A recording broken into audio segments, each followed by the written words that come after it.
जय श्री कृष्ण, जय गोविंद, जय सीताराम। मेरे आध्यात्मिक मित्रों, मैं सुनील भट्ट पुनः अपने आध्यात्मिक चैनल प्रभु अनुरागी पर आप सभी का स्वागत करता हूं और आपसे अनुरोध करता हूं कि इस चैनल को जल्द से जल्द सब्सक्राइब कर लीजिए। आज मैं आपको रामायण का एक बहुत ही रोचक प्रसंग सुनाऊंगा कि जब हनुमान जी लंका में जाते हैं माता सीता की खोज में, तो विभीषण से भेंट होने के बाद जब उन्हें ज्ञात होता है कि माता जो है अशोक वाटिका में, तो वो अशोक वाटिका में पहुंच जाते हैं और अशोक के वृक्ष के ऊपर वो पत्तों में अपने आप को ढक लेते हैं और नीचे माँ जानकी बैठी रहती है।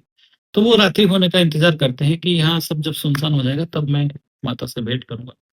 तो उसी समय क्या देखते हैं कि रावण वहां आ जाता है और वो माता सीता को कई प्रकार से प्रलोभन देता है, डराता है, धमकाता है, ये इनके प्रकार वो कहता है कि आप मेरी बात को स्वीकार कर लीजिए। जब माँ सीता एक तिनके का ओट लेकर रावण के प्रस्ताव को ठुकरा देती है, तब रावण को क्रोध आ जाता है और रावण अपने चंद्रहास खड़ग से, तलवार से माँ सीता के ऊपर प्रहार करने की चेष्टा करता है। उसी समय जब ऊपर जो हनुमान जी बैठे हुए रहते हैं, उनको एकदम से क्रोध आ जाता है और वो सोचते हैं कि मैं जाके रावण से खड़ग छीनकर इसका वध कर लूं और माँ सीता को बचा लूं, मतलब माता सीता बच नहीं पाएगी अभी। तभी एक क्षण के भी हजारवें भाग में क्या देखते हैं कि रावण की जो पत्नी रहती मंदोदरी, वो स्वयं रावण का हाथ पकड़ लेती है और नीति रावण को समझाने लगती है कि आप इतने बड़े योद्धा हैं, आप परम ज्ञानी हैं, प्रकांड हैं, तो आप स्त्रीवध आपको शोभा नहीं देगा, आप इसे ना मारे, आपको कलंक लगेगा, आपकी ख्याति कलंकित हो गई। इस प्रकार समझा बुझा के वो रावण को वध करने से रोकती। तभी हनुमान जी सोचते कि देखो, मुझे तो ये लग रहा था कि अगर मैं नहीं बचाऊंगा तो माँ सीता का आज बचना मुश्किल था, पर प्रभु ने यह काम तो पहले से ही तय कर रखा था। स्वयं जो मारने आया था रावण, उसकी पत्नी के द्वारा ही माँ सीता का रक्षण करवा दिया। यह वो मन में सोचते हैं। रावण अपने जो उनकी दास दासियां रहते हैं उनको कहते हैं कि एक काम करो तुम, ठीक है मैं नहीं मारता हूं, पर इसको समझाओ कि 1 महीने में मेरी बात मान ले, आप इसको साम दाम दंड भेद जो भी हो, डराओ धमकाओ, कुछ भी करो, पर इससे मेरी बात मनवाओ। रावण वहां से चला जाता है। उसी समय जो वहां जो राक्षसियां रहती है वाटिका में, वो कई प्रकार से माँ सीता को डराती है, बहुत प्रकार के अजीबोगरीब तरह से माँ को डराने की चेष्टा करती। तभी वहां एक त्रिजटा नाम की जो राक्षसी रहती है, जो प्रभु की सेविका रहती है, प्रभु के चरण में उनकी बड़ी रहती रहती है, वह उन सबको सुनाती है और कहती है कि ये भगवती सीता है, इसको इसी से तुम उद्धार कर सकती हो, इसको प्रताड़ित करने की कोशिश मत करो, क्योंकि वो जो कहती है वो सुनिए आप।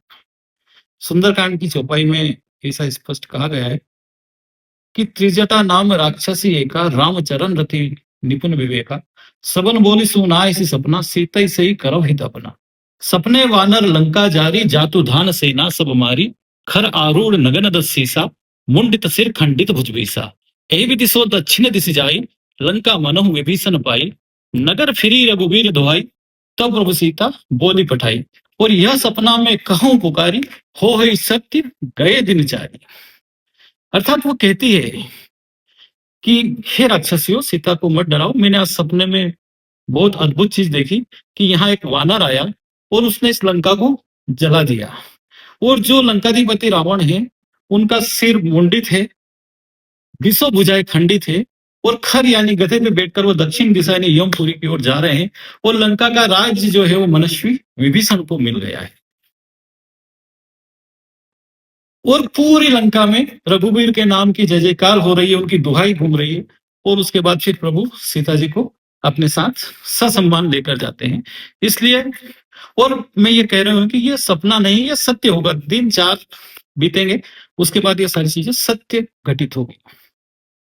अब हनुमान जी ऊपर बैठे-बैठे विचार कर रहे हैं, यार मैं तो यहाँ सिर्फ माता सीता का पता लगाने के लिए आया हूँ और यह त्रिजटा क्या कह रही है कि वानर आया और उसने पूरी लंका को आग लगा दी। तो ये तो मैंने सोचा ही नहीं कि मैं लंका जलाने के लिए आया हूँ। प्रभु की लीला प्रभु जाने। शाम होती है, माता जी से भेंट होती है, अशोक वाटिका उजाड़ देते हैं, राक्षस का वध कर देते हैं, अक्षय कुमार को मार देते हैं।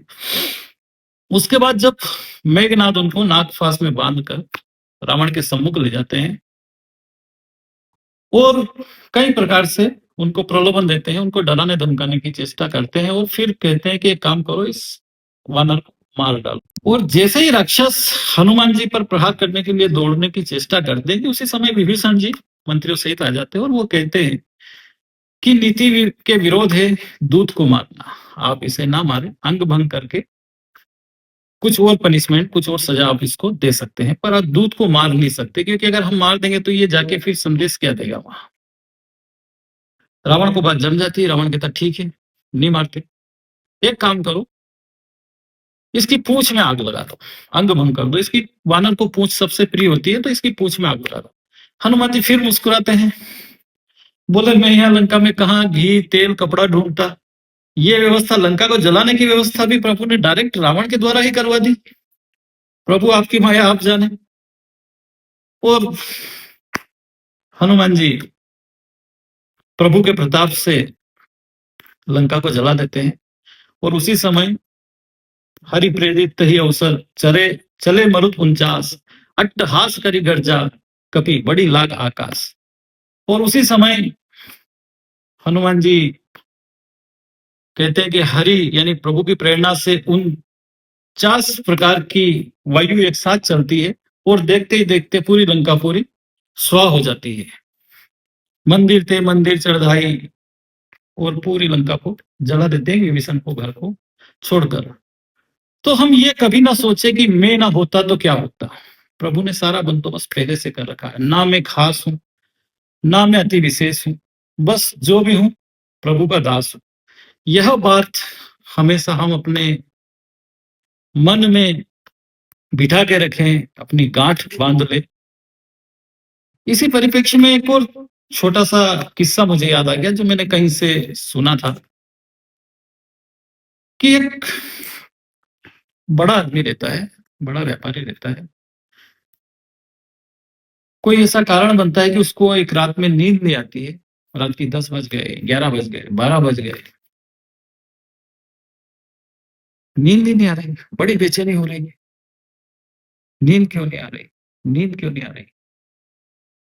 चलो थोड़ा बाहर टहल लेता हूँ, अपने बगीचे में आता है, थोड़ा टहलता है, वहां भी बेचैनी रहती।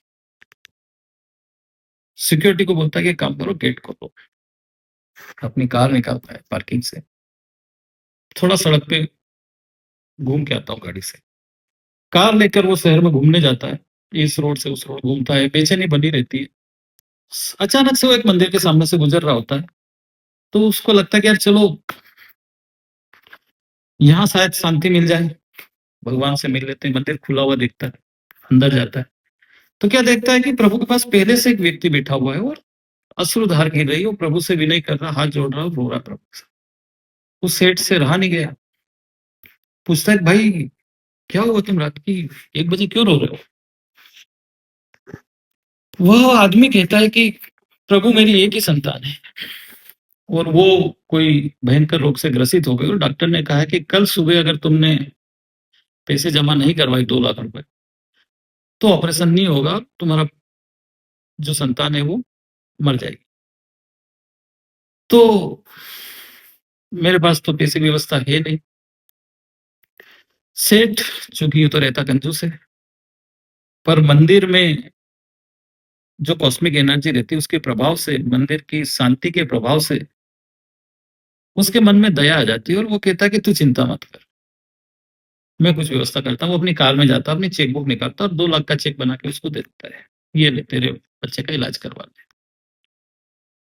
और सुन, इसके बाद भी अगर तुझे और भी आवश्यकता हो तो ये मेरा कार्ड ले ले, तू मेरे घर, ऑफ़िस कहीं भी आ जाना, संपर्क कर लेना, तो मैं तेरी और मदद करूँ। तो वो भक्त क्या कहता है कि प्रभु इसकी ज़रूरत नहीं है, मेरे पास कार्ड है, जिसका कार्ड की मुझे ज़रूरत है उसका कार्ड है मेरे पास। तो बोले फिर उसी से माँग लेता, फिर मेरे से मदद क्यों ले रहा है? बोले उसी से तो माँगा है, तभी तो मैं यहाँ रात के 1 बजे बैठा हूँ और आज रात के 1 बजे आप मुझे यहाँ चेक देने के लिए आए हैं। मेरे परिचित लोग अगर दे देते, तो मैं जिसके यहाँ काम करता हूँ वही आदमी दे देता। आप ना मुझे जानते हैं, ना मैं आपको जानता हूँ। रात की 1 बजे आप मुझे यहाँ पैसा देने आए तो किसने भेजा? किस ईश्वर ने भेजा? तो अपनी भक्ति पर विश्वास रखें और कभी भी ये ना सोचे कि मैं ना होता तो क्या होता? प्रभु जिससे जब चाहे, जहाँ जो चाहे वो काम करवा लेते हैं। इसलिए हरि की कृपा में रहिए, हरि का भजन कीजिए, हरि का सुमिरन कीजिए और जहाँ जैसे हो सके एक-दूसरे की मदद करते रहिए। जय सीताराम, जय श्री कृष्ण, जय गोविंद। आगे की कहानी में और अच्छी रोचक बात लेकर मैं आपके सम्मुख पुनः आऊँगा। तब तक के लिए जय सिया राम।